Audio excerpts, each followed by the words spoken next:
Katargam GIDC વિસ્તારમાં gas રિફિલિંગની કામગીરી કરવામાં આવી રહી હતી. મોટી બોટલમાંથી નાની બોટલમાં ગેસ ભરવામાં આવી રહ્યો હતો. આ દરમિયાન પ્રચંડ બ્લાસ્ટ થયો હતો, જેથી દિવાલોને પણ નુકસાન થયું હતું. સાથે જ આ કામગીરી વખતે હાજર 4ને ઈજાઓ પહોંચી હતી. આસપાસમાં ડરનો માહોલ છવાયો હતો, જેથી તાત્કાલિક ફાયર બ્રિગેડને જાણ કરવામાં આવી હતી. બ્લાસ્ટ થતાં ફાયર અને પોલીસ ઘટનાસ્થળે પહોંચી ગઈ હતી.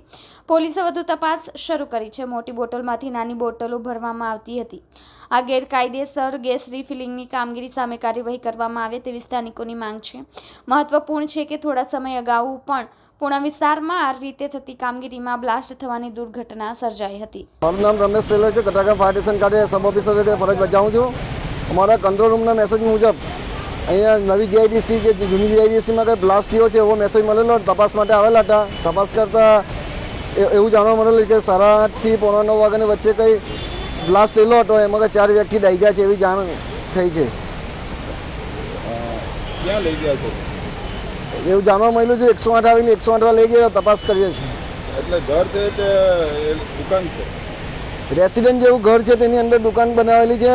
મોટા બોટલમાંથી નાની બોટલ રિફિલિંગ કરતા છે એવું જાણવા મળે છે. કેટલા જણને ઈજા થઈ? 4 જણાને કંઈ ઈજા થઈ છે. 4 જણને લઈ ગયા છે.